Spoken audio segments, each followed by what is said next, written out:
पैकी ध्यान करावं, त्या ध्यानामध्ये चक्र बॅलन्स आहे किंवा नाही याचा विचार करू नये. याचं कारण असं आहे की जे आपण पाहिलंच नाही ते आपण सिद्ध झालंय वगैरे वगैरे आपण कसं बघू शकतो. पण एखाद्याला जी दृष्टी प्राप्त होते की आपले अमुक चक्र सिद्ध झाले, अमुक चक्र सिद्ध झाले, तर ती दृष्टी प्राप्त होण्यासाठी जन्मोजन्मीची साधना लागते, जन्मोजन्मीचं ध्यान करावं लागतं, जन्मोजन्मी हे असं अलौकिकत्व सापडावं लागतं, याने आपलं बोट धरून आपल्याला चालवावं लागतं. तेव्हा कुठेतरी कुठल्या तरी जन्मामध्ये एवढासा असा प्रकार दिसायला लागतो, त्यालाच आपण म्हणतो शंकर महाराज. शंकर महाराज ही चीज काय आहे? शंकर महाराज ही चीज फार खतरनाक आहे असं मी म्हणतो. जेवढे महाराज दयाळू आहेत, जेवढे महाराज कृपाळू आहेत, जेवढे महाराज बाहुली आहेत, त्याच्याही पेक्षा जास्त महाराज हे खतरनाक तत्व आहे. तुम्ही त्याच्याशी खेळायला कधीच जाऊ नका, त्याच्याशी खोटं बोलायला तर कधीच जाऊ नका. कधी त्याची लाठी बसेल, कधी त्याची लाट बसेल हे सांगता येत नाही. त्यामुळे शंकर महाराज माझ्या अंगात येतात. शंकर महाराजांचा मी आनंद साधारण बघताय म्हणजे काय? आनंद साधारण बघताय म्हणजे याची व्याख्या तू शब्दात निबंधाने लिहून मला मांडून दाखव काय ते सांगता येत नाही. अहो असं कसं? आमचे महाराज तुमचे काय? महाराज जगाचे आहे. गजानन महाराजांचा जसा प्रसार आणि प्रचार झाला तसाच आता प्रसार आणि प्रचार शंकर महाराजांचा सुरू आहे. आणि तो केवळ आणि केवळ माणसांच्या इच्छेने नाही तर महाराजांच्या इच्छेने तो सुरू आहे. आज महाराज एवढं सगळ्यांच्या वरती करून घेत आहेत, महाराज बोलवून घेत आहेत, महाराज सगळ्यांचे बोलविते धनी झालेले आहेत. ते कशासाठी? त्यांचा प्रसार आणि प्रचार वाढवण्यासाठी. पण वास्तविक आपण विचार केला तर त्यांना त्याची गरज आहे का? त्यांना त्याची अजिबातच गरज नाही. कारण ते आकाशापेक्षाही अमर्याद आहे. आकाशापेक्षा जे अमर्याद तत्व पसरलेलं आहे, त्या तत्वाला आपली प्रसिद्धी व्हावी, आपली जाहिरात व्हावी, आपण लोकमानसामध्ये रुजावं ते वाटेलच कशाला. पण त्याच्या मागे कार्यकारण भाव एवढाच आहे. आणि तो कार्यकारण भाव असा आहे की प्रत्येक जन्म म्हणजे प्रत्येक जन्माला आलेला मनुष्य हा अध्यात्माच्या मार्गावरती लागावा. अध्यात्म म्हणजे काय? मी कोण आहे, मला काय स्वतःबद्दल वाटतं, हा लिगली विचार न करता आध्यात्मिकदृष्ट्या माझी प्रगती कशी आहे, माझी ओळख काय, हू एम आय, हे जे आहे तत्व ते प्रत्येकाला कळावं. यासाठी महाराजांनी त्यांचा प्रसार आणि प्रचार स्वतःच वाढवायला सुरुवात केली. मग महाराज बोलतात का? 100% बोलतात. पण ते बोलणं कसं असतं तर ते आदान प्रदान असतं विचारांचं. प्रत्यक्ष कानाशी येऊन कोणी बोलत नाही, पण विचारांचं जे आदान प्रदान असतं त्याद्वारे महाराज जे सतत संदेश देत असतात, महाराज सतत जे काही तत्वज्ञान सांगत असतात ते पकडण्याची क्षमता तुम्हाला आली पाहिजे. ती प्रत्येकाला येईल. त्याच्यासाठी मिलिंद कर्वेत झालं पाहिजे असं नाही, किंवा मिलिंद कर्वेला काहीतरी विशेष प्राप्त आहे असंही काही नाही. मी जर उद्यापासून विशेष प्राप्त आहे म्हणून डंका वाजवला तर मला तो डंका कधी फोडून टाकतील ते मलाच कळणार नाही. त्यामुळे वरच्या लेवलवरनं खालच्या पातळीपर्यंत कधी गडगडत येईल माणूस ते सांगता येणार नाही. त्यामुळे आपण प्रत्येकाने जे जे शंकर महाराजांची भक्ती करतात, त्या महाराजांना मानतात किंवा कुठल्याही गुरुतत्वाला मानतात, त्यांनी प्रत्येक गुरुतत्वाकडे ते गुरुतत्व फार खतरनाक आहे या दृष्टिकोनातून बघावं. म्हणजे आपले पाय जमिनीवर राहतात, आपले विचार संतुलित राहतात, आपल्या मागण्या संतुलित राहतात. भीक मागितल्यासारखं येता जाता महाराजांकडे काहीही मागत बसू नये. याचं कारण असं आहे, ते म्हणतात तुला मी जन्माला घातले तेव्हाच भरभरून दिलेलं आहे. जे दिलंय त्याचा तू वापर करत नाही, आणि जे नाही ते तुला हवं आहे सगळं, तर ते मी तुला का द्यायचं? आपण आपल्या घरातल्या मुलांना सुद्धा म्हणतो ना की आत्ता नाही, नंतर कधीतरी. म्हणजे मुलाचा हट्ट त्वरित पुरवल्यानंतर मुलगा जसा डोक्यावर बसतो तसा शिष्याचा हट्ट त्वरित पुरवल्यानंतर शिष्य सुद्धा डोक्यावर बसू नये, म्हणून त्याला त्वरित काहीही द्यायचं नाही ही महाराजांची भूमिका असते. कधीतरी ते फळपदरात पाडतात आणि ते फळपदरात पडल्यानंतर त्याची महती तुम्हाला त्या वेळेला कळते की मी ही इच्छा केलेली होती. आणि जी इच्छा तुम्ही कराल ती इच्छा महाराज पुरवतात. फक्त त्याच्यामध्ये प्रत्येक इच्छेपोटी तुमचा भाव काय आहे एवढं महाराज बघतात. आपल्याला हठयोग आणि कुंडलिनी जागृती वगैरेच्या भानगडीत शिरायचंच नाही. आपण सगळेजण राजयोगी आहोत. राजयोगी कसे का, तर ते भक्ती मार्गाला लागणारे राजयोगी आहेत. आपल्याला फक्त ध्यान करायचं. जो ध्यान करतो तो राजयोगी. जो कठीणातली कठीण आसन करतो, प्राणायाम करतो, सगळं करतो तो हठयोग. आणि त्याच्याद्वारे ज्याला कुंडलिनी जागृतीची आस असते तोही हठयोगी. राजयोग्याने कधीही कुंडलिनी जागृतीसारख्या फालतू गोष्टींच्या मागे लागू नये. तुमच्या गुरूंची तुमच्यावर कृपा झाली तर तुमची कुंडलिनी आपोआप जागृत होते. त्याच्यासाठी काहीही वेगळं करावं लागत नाही.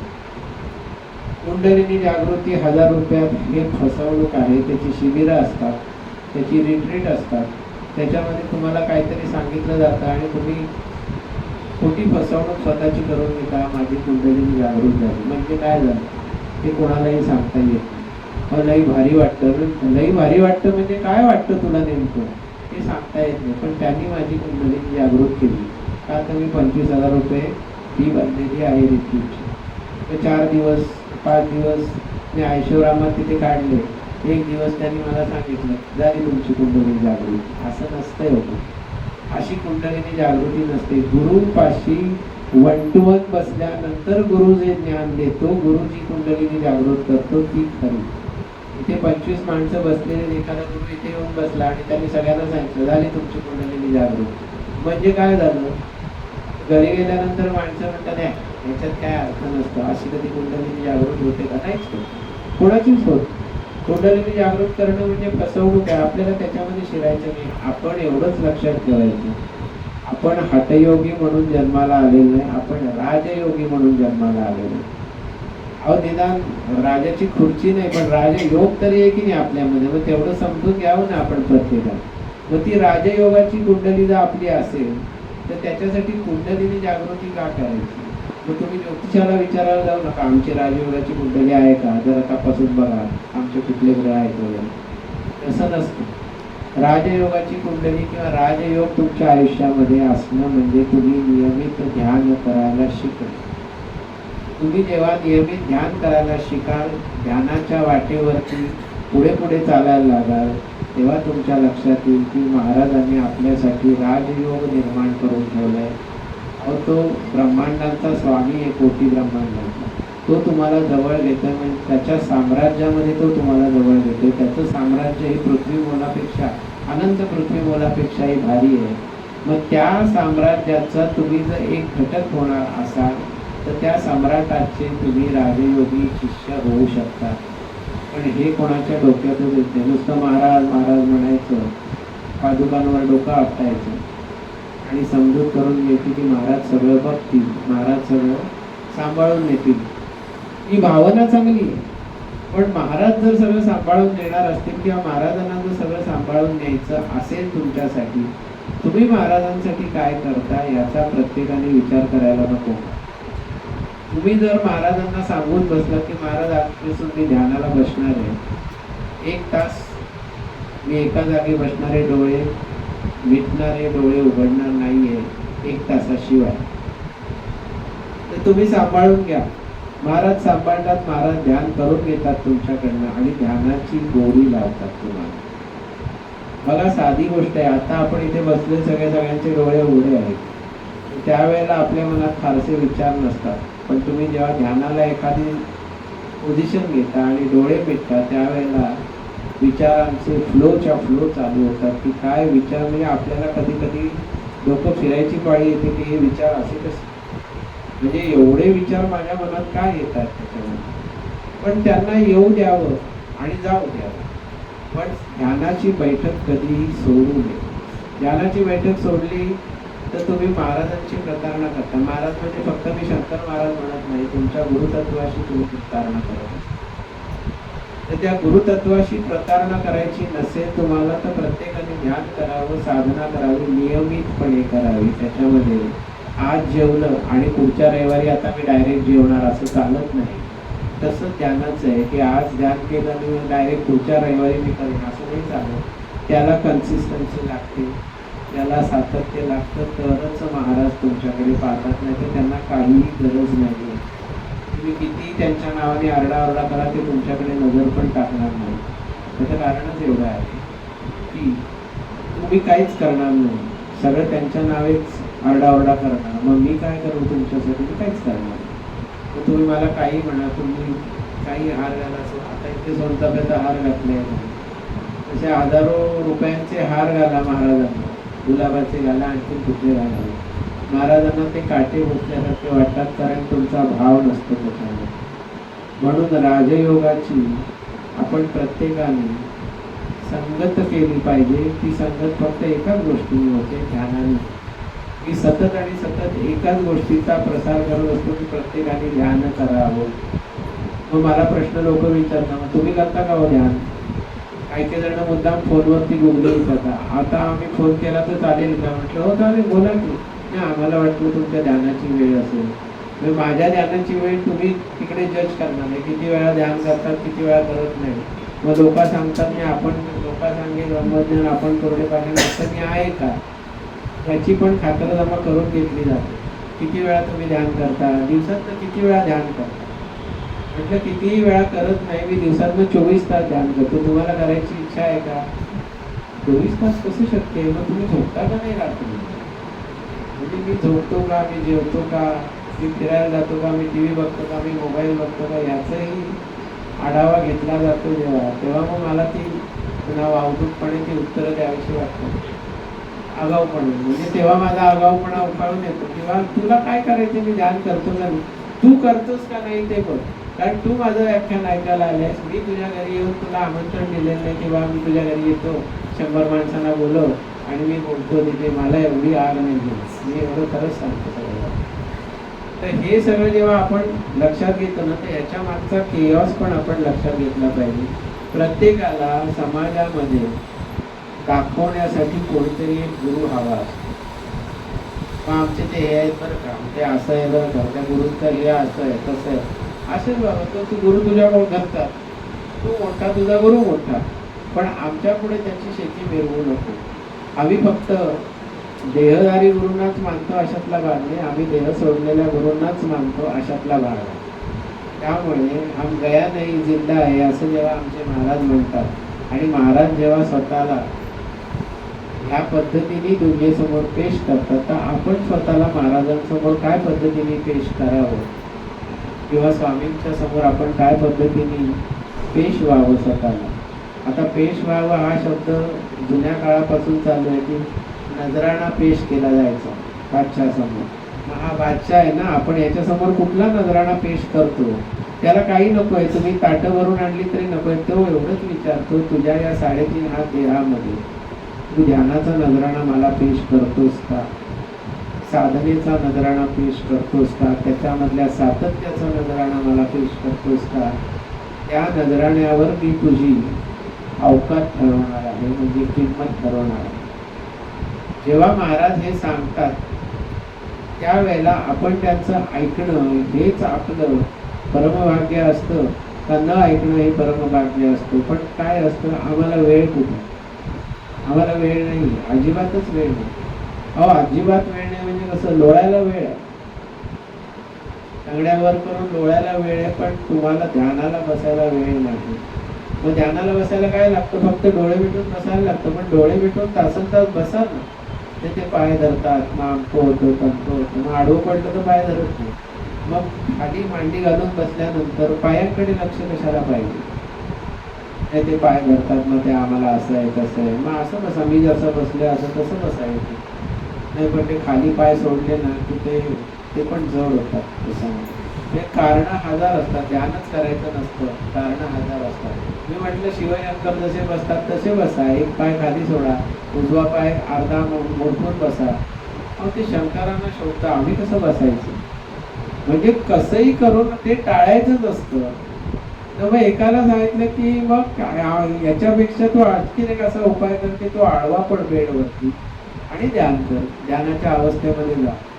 नाही ध्यान नाही झालं कारण झोपच लागली, सकाळी एकदम 7 वाजता जाग आहे, मग कसं ध्यान होणार तुमचं? म्हणजे ध्यानाला जर पळवाटा असतील तर तुमच्या आयुष्यामध्ये तुम्ही जी स्वतःसाठी खरेदी करता त्याच्यामध्ये सुद्धा कंजूसपणा असला पाहिजे. तुम्ही स्वतःसाठी जे खाता पिता, स्वतःच्या ज्या इच्छांवरती तुम्ही अंमल करता त्या इच्छांना सुद्धा पळवाटा असल्या पाहिजे, जशा ध्यानाला पळवाटा आहे. ध्यान का नको असतं? तर ध्यानात काहीच करायचं नसतं, म्हणून ध्यान नको असतं. जे सोपं आहे ते माणसाला फार अवघड वाटतं, आणि जे अति अवघड आहे ते माणूस सोपं करायला बघतो दरवेळेला. पण ध्यान जर अवघड आहे तर असं वाटत असेल तर तुम्ही ते सोपं करा ना. वृत्ती त्या पद्धतीने बदलल्या पाहिजेत, मनस्थिती त्या पद्धतीने बदलली पाहिजे, तरच तुम्हाला ध्यान कसं करायचं, का करायचं आणि कशासाठी करायचं याची उत्तरं सापडतील. अन्यथा तुम्हाला ही उत्तरं सापडणार नाही. आयुष्य काय, आज जसं आहे तसं उद्यापर्यंत वाहत जाणार आहे, तुम्ही मरेपर्यंत. मग मेल्यानंतर डोळे कायमचे मिटल्यानंतर एकदा सरणावर गेला की मग तो स्वर्गात गेला का नरकात गेला याच्यात चर्चा करण्यात अर्थ काय आहे? ध्यानामध्ये घ्या ना स्वर्ग आणि नरकाचा अनुभव, तो घ्यायचाच नसतो. हे जेव्हा आपण प्रकर्षाने याचा सगळा विचार करू तेव्हा आपण महाराजांना नमस्कार करायच्या सुद्धा लायकीचे उरणार नाही. जर आपण ध्यान करणार नसू आणि आपण काहीतरी खोटेपणाने वागणार असू तर महाराजांसमोर उभं राहायची पण आपली लायकी नाही. पण आपण महाराजांच्या नावाने आरडाओरडा करणारच. कारण का, भौतिक सुख हवेत, व्यावहारिक सुख हवेत, अमुक हवेत, अमुक हवे, लीस संपत नाही. मरायच्या दिवसापर्यंत लीस संपत नाही. बुद्धीला कधीही काहीतरी मिळवावं असं वाटत नाही. बुद्धी नको तिथे अनाठाई खर्च होते, आणि ती अनाठाई खर्च झाल्यानंतर जो काही आयुष्याचा पट सरकत जातो त्याच्यानंतर आपण कायम पुढील जन्मांची तरतूद करत राहतो. आता पुढील जन्माच्या वरनं आठवण झाली म्हणून मी एक सांगतो त्याच्यामध्ये की आपण नेहमी म्हणतो बघा की परमेश्वराला काय की लोक म्हणतात आम्हाला ना आता पुढचा जन्म नको आहे अजिबात. ठीक आहे, नको आहे जन्म पुढचा, पण तू मागणं कसं मागतो परमेश्वराकडे की पुढचा जन्म नको आहे. मग जन्म मृत्यूच्या चक्रातनं सोडव असं माणसं म्हणतात ज्यांना थोडीफार आध्यात्मिक उन्नती झालेली. परमेश्वर म्हणतो की तू खोटं बोलतोस माझ्याशी, जन्म मृत्यूच्या चक्रात मी कसं तुला सोडवायचं. तू उलट म्हणून बघ. म्हणजे मी तुम्हाला सगळ्यांना सांगतो, जे कोणी ही प्रार्थना करत असतील परमेश्वराला की हा शेवटचा जन्म असू दे, जन्म मृत्यूच्या चक्रातनं सोडव, त्याच्या ऐवजी परमेश्वराला एवढंच सांगायचं मृत्यू आणि जन्माच्या चक्रातनं सोडव. का तर हा देह धारण केलेला आहे आपण, त्याचा मृत्यू आधी होणार आहे, जन्म पुढचा नंतर येणार आहे. म्हणून मृत्यू आणि जन्माच्या चक्रातनं सोडव. म्हणजे या मृत्यूनंतर तू सोडवच, पुढचा जन्म नकोच आहे. जन्म मृत्यूच्या ऐवजी मृत्यू जन्म अशी प्रार्थना करून बघा, परमेश्वर तुमच्या हाकेला ओ देईल. तर त्या पद्धतीने तुमची साधना, उपासना, ध्यान, धारणा घडेल, आणि ती घडल्यानंतर जो काही चमत्कार होईल तो स्वतः अनुभवायचा चमत्कार आहे. तर हे झालं ध्यानाविषयी. आता आपण आणखी एक कथा ऐकूया त्याच्यामध्ये. एक सम्राट असतो, त्या सम्राटाकडे अशी बरीच मंडळी असतात पदवी बाळगलेली. त्याच्यामध्ये एक शास्त्री बुवा असतो, आणि त्या शास्त्री बुवानं त्यांनी काय बाळगलेलं असतं तर शास्त्रार्थ करावा, सभेमध्ये काहीतरी सांगावं, राजसभेला वगैरे, याच्यासाठी शास्त्री बुवा बाळगलेले असतात. आणि शास्त्री बुवांना कसं घर असतं, सनद असते, मानधन असतं, शिधा मिळत असतो, सगळं काही मिळत असतं. काहीही न करता शास्त्री बुवांचं आलबेल सगळं चाललेलं असतं. तेच दरबारातल्या इतर मंडळींना बघवत नाही. तर प्रधान एक दिवशी म्हणजे राजाचा प्रधान राजाशी चुगली करतो. अहो काय म्हणे, तो शास्त्री बुवा सगळं फुकट खातोय, त्याचं मस्त चाललंय, तर ते छान चाललंय आमचं, असं त्याचं जे चाललेलं आहे ना, तर त्याच्यामध्ये काहीतरी त्याला तुम्ही आता काम द्या. म्हणजे मी त्याला काय काम देणार, काय नाही म्हणे, त्याला दरबारात बोलवा, शास्त्रार्थ चर्चा करा, त्याची शास्त्रार्थ करा, त्याच्याशी कोणाला तरी बोलवा, आणि मग त्याची किंमत काय आहे ती तुम्हाला कळेल. तर राजा हलक्या कानाचा असतो, तो म्हणतो ठीक आहे, हा म्हणतो ते खरं आहे की फुकट खातोय हा शास्त्री. शास्त्री बुवाला बोलवलं जातं आणि म्हणाले की शास्त्री बुवा 8 दिवसानंतर या, तुम्हाला शास्त्रार्थ करायचे. ते शास्त्री बुवा नंतर ते शास्त्री बुवाची काय सवयच राहिलेली नसते, शास्त्रार्थ करायचा कोणाशी, काय करायचा. तर ते विचारतात शास्त्री बुवा, कोणाशी शास्त्रार्थ करायचं, माझ्याशी करायचं. राजाने 8 दिवसांनी येतात, भर दरबार भरलेला असतो, आणि भर दरबारात राजा त्यांना प्रश्न टाकतो, देव काय खातो आणि देव काय करतो या प्रश्नांची मला उत्तरं द्या, याचा शास्त्रार्थ करा. शास्त्रीय सांगतो गणपतीला मोदक आवडतात, देवीला पुरणपोळी आवडते, आमचं होतं तमकं होतं. त्यावेळेला हे सगळ्यांना माहिती हो, म्हणजे अगदी फालतूतल्या फालतू माझ्या सेवकाला सुद्धा माहिती आहे की गणपतीला मोदक लागतात, आमच्याला आमचं लागतं, आमच्याला खीर लागते, पितरांना हे लागतं ते लागतं. तर देव काय खातो एवढं जरी मला सांगितलं आणि देव काय करतो याची जर उत्तरं दिली तर तुम्हाला मी मानलं नाही, तर तुम्हाला मी माझ्या राज्यातनं हाकलून देईन. तुमचं जे काय सनद दिलं, तुम्हाला काय जमीन बिमीन दिली ती सगळी काढून. शास्त्री बाबा घरी येतात आणि घरी आल्यानंतर त्यांची मनस्थिती अतिशय खालावते की आपल्या हातातनं आता हे सगळं निघून जाणार. कारण ते कितीतरी मोठ्या पुराण शास्त्र वगैरे सगळ्यांचा अभ्यास करायला लागतात, तेव्हा त्यांचं असं लक्षात येतं की इथे कुठेही असं म्हटलेलं नाही आहे की देवाला नेमका कुठला नैवेद्य आवडतो कुठला आवडत नाही, देव काय खातो असं कुठेही ते त्याचं काही शास्त्रार्थ केलेलंच नाही. असं जेव्हा त्यांच्या लक्षात येतं तेव्हा ते 8 दिवसांनी पुन्हा त्या सभेमध्ये येतात आणि ते म्हणतात, महाराज माझं उत्तर असंच आहे की देव काय खातो तर ते असे नैवेद्य खातो. ते म्हणतात तुमची लायकी नाही आहे सभेमध्ये यायची, तरीसुद्धा तुम्ही विद्वान आहात असं मी समजत होतो, म्हणून मी तुम्हाला 8 दिवसांची आणखीन एक मुदत देतो. ते घरी जातात आणि पूर्ण डिप्रेस मूडमध्ये, फ्रस्ट्रेशन. तर त्यांच्याकडे एक नोकर असतो झाडलोट करणं, शास्त्रीबांकडे राजाने नेमले. तर तो राजाचा पगारी नोकर असतो, पण राजाशी त्याचं घेणं देणं काही नसतं. शास्त्रीबांची सेवा करणं एवढंच त्या नोकराचं परमकर्तव्य असतं. तो ते सगळं जाणतो की काहीतरी इथे गडबड झाली, हा माणूस असा एवढा डिप्रेस आणि फ्रस्ट्रेट होत नाही. त्याचं कारण म्हणजे सगळं फुकट भेटे ऐश्वराम चाललंय, मग असं का? शास्त्रीबांचा विचारतो की काय नेमकं काय झालंय, की असं काय झालं तुला. तर ते आपल्या हाताश होऊन त्याला ती हकीकत सांगतात की असं असं झालंय. आणि ते जर प्रश्नांची उत्तरं मी दिली नाही तर मला या सगळ्यातनं बाहेर पडावं लागेल, मला हाकलून दिलं जाईल, माझी जमीन काढून घेतली जाईल, माझी सनद काढून घेतली जाईल, पैसा अडका जो काय ऐश्वर्याम तो काढून घेतला जाईल. तर हे सगळं माझ्या हातनं निघून जाईल याची मला भीती वाटते आणि मला काय त्या 2 प्रश्नांची उत्तरं देता येत नाही. त्यामुळे तुम्हाला येत नाहीत उत्तरं देता, मी दिली तर चालतील का? म्हणाले तुझी लायकी काय, माझी काय, तू कुठला कोण, तू रानाडी म्हणजे अक्षर ओळख पण नाही, तुला काय या प्रश्नांची उत्तरं देता येणार, कुठल्या शास्त्रांचा अभ्यास तू केलेस? तो म्हणाला त्याच्यासाठी अभ्यास करायची गरज नाहीये, मी त्या प्रश्नांची उत्तरं देऊ शकतो का?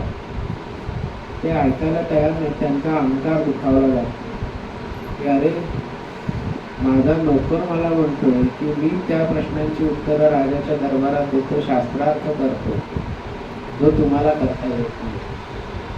पण इलाज नसतो ना, सगळं फुकट जे काय मिळालेलं असतं ते गमावण्यापेक्षा ह्याच्या बोलण्यावर विश्वास ठेवावा म्हणून 8 दिवसांनी ते नोकराला घेऊन जातात आणि मोठ्या दरपोक्तीने राजाला सांगतात, तुम्ही 15 दिवस माझी परीक्षा फुकट घेतली, पण तुम्ही प्रश्न जे विचारले त्याची लायकी त्या प्रश्नांची मी उत्तरं द्यावी अशी नाही, माझा नोकर सुद्धा त्या प्रश्नांची उत्तरं देईल.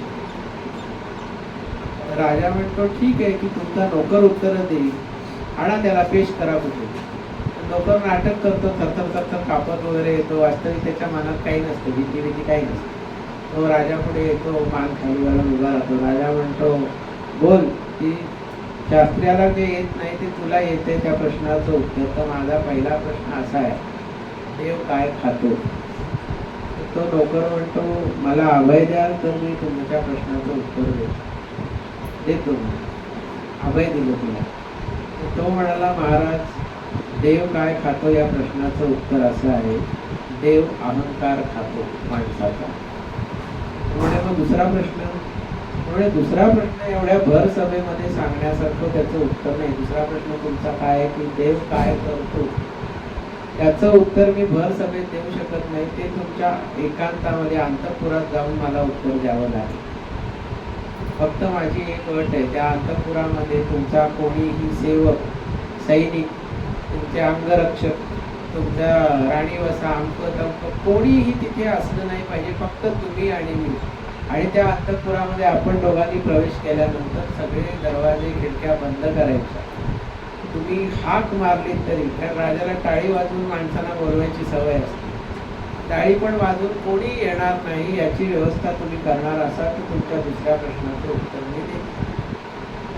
मंजूर राजा म्हणतो. मग त्याप्रमाणे व्यवस्था होते. चिटपाखरूही आता त्याच्या आसपास नाही. राजा त्या अंतःपुरातल्या सिंहासनावर बसलेला असतो, त्याला समोर उभा करतो. ते आता माझ्या प्रश्नाचं उत्तर की देव काय करतो. तर हे विचारल्यानंतर तो नोकर एकदम रौद्र रूप धारण करतो आणि खाडकन राजाच्या कानाखाली वाजवतो. आणि राजा म्हणजे त्याला सवय नसते की त्याच्याकडे नजर वर करून बघायची, आणि हा सर्वसामान्य तुझ्या कानफडात वाजवतो म्हटल्यानंतर काय. तर तो म्हणतो कोण आहे रे तिकडे. तो म्हणतो कोणी नाही आहे तिकडे. पुत्र सुद्धा येणार नाही का, परिंदा पण आतमध्ये येणार नाही तू हाक मारलीस, कारण व्यवस्था तूच केलेली असते. कोणी येणार नाही. उतर पहिलं त्या सिंहासनावर.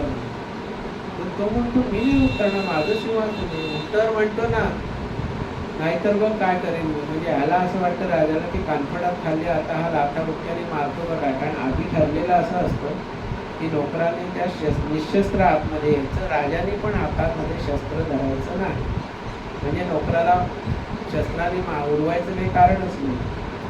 तर राजा थरथर कापायला लागतो की आता एक कानफडात खाल्ली, आता हा म्हणतो खाली उतर सिंहासनावर. काय करायचं. तो इतका दरडावर ओरडतो उतर उतर पहिल्याने खाली. तो कसा बसा थरथर कापत खाली उतरतो आणि तो नोकर त्या सिंहासनावर जाऊन बसतो आणि आयटीत बसतो. राजापेक्षा छाती पुढे काढून आयटीत बसलेला असतो त्या सिंहासनावर. आणि राजाला म्हणतो खाली वाग, माझे पाय धर. राजाला सवयच नसते, त्याला नेहमी दुसऱ्याने पाय धरायची सवय असते. काय करतो बिचारा की काही इलाजच नाही, पाय धरतो आणि नोकर म्हणतो उठा. तो उठल्यानंतर नोकर सिंहासनावर खाली येतो सिंहासनावर आणि राजाचे पाय धरतो. राजा म्हणतो हे काय, आतापर्यंत तू जे केलंस ते काय. तेच तर म्हणे तुमच्या प्रश्नाचं उत्तर आहे. देव काय करतो, एका क्षणात तख्ता पलट करतो. तुम्ही राजसिंहासनावर खाली, मी खालून राजसिंहासनावर. तुम्ही माझे पाय धरताय, एरवी मी तुमचे पाय धरतो. हे तुमच्या दुसऱ्या प्रश्नाचं उत्तर आहे. आता म्हणे शास्त्री बुवा जिंकले की नाही शास्त्रार्थामध्ये. तर म्हणे नाही शास्त्री बुवा नाही जिंकले. राजा हुशार का, राजकारणात तरबेज असतो ना. तो म्हणतो त्यांनी तुला प्लॅन केलेला आहे या उत्तरांसाठी, 2 उत्तरांसाठी. हे मला लक्षात आलं. तर आजपासून तू माझा वैचारिक सल्लागार म्हणून काम करायचं. मी ज्या ज्या प्रश्नांची मला उत्तरं कधी सापडणार नाही त्या प्रश्नांची उत्तरं द्यायची. शास्त्री बुवांची गच्छंती आहे ते आहेच. म्हणजेच इथे असं लक्षात घेतलं पाहिजे की इथे राजा होता, इथे महाराज आहे. महाराजांसमोर आपण काय तऱ्हेने, कोणत्या वैचारिक भूमिकेतनं, कोणत्या वैचारिक संघर्षातनं त्यांच्यासमोर उभं राहायचं आणि काय मागायचं किंवा कोणत्या प्रश्नाची उत्तरं कशी द्यायची हे आपल्याला जेव्हा कळेल. आणि ते कळण्याची एकच स्टेज आहे, ते म्हणजे ध्यान, डीप मेडिटेशन ज्याला आपण म्हणतो ते. तर ते ध्यान जेव्हा आपण करू तेव्हा आपल्या लक्षात येतं की अरे मी तर कायमच शिवलोकाच्या दारात बसलेलो आहे, पण मला आत्तापर्यंत त्याची कल्पना नाही. कारण शिवतत्व हे माझ्या अंतरंगातच आहे. भगवान गौतम बुद्धांना आपण म्हणतो की बोधी वृक्षाखाली किंवा त्या पिंपळाच्या वृक्षाखाली त्यांना आत्मसाक्षात्कार झाला, त्यांना ज्ञानप्राप्ती झाली. ज्ञानप्राप्ती झाली बोधी वृक्षाच्या खाली. म्हणजे काय झालं, ते भटकत होते, ते विपश्यना साधना करत भटकत होते सगळीकडे की मला ज्ञान कधी प्राप्त होईल. पण त्यांना ते प्राप्त होत नव्हतं. असं करता करता ते एका तळ्यापाशी येतात. त्या तळ्यामध्ये ते उतरतात आणि त्या उतरलेल्या अवस्थेमध्ये त्यांचं ध्यान लागतं आणि त्यामध्ये ते विचार करत असतात की ज्ञानाची प्राप्ती कशी. उत्तर सापडत नाही. पण तेव्हा तळ पार करून ते पलीकडे जातात आणि तिथे उभे असताना त्यांच्या असं लक्षात येतं की तळ पार करून आलं कोण, तळ्यात उतरलो कोण. मी उतरलो का माझा देह उतरला. तर तळ्यामध्ये मी उतरलो नाही, तळ पार करून मी आलो नाही, तळ्यामध्ये माझा देह उतरला, माझ्या देहाने तळ पार केलं आणि या काठावर आलं. याचाच अर्थ देह म्हणजे मी नव्हे, मी म्हणजे आत्मतत्व आहे. या स्वरूपाचं जेव्हा त्यांना आत्मज्ञान झालं तेव्हा ते बुद्धत्वाला पोचले. आणि हे आत्मज्ञान प्रत्येक व्यक्ती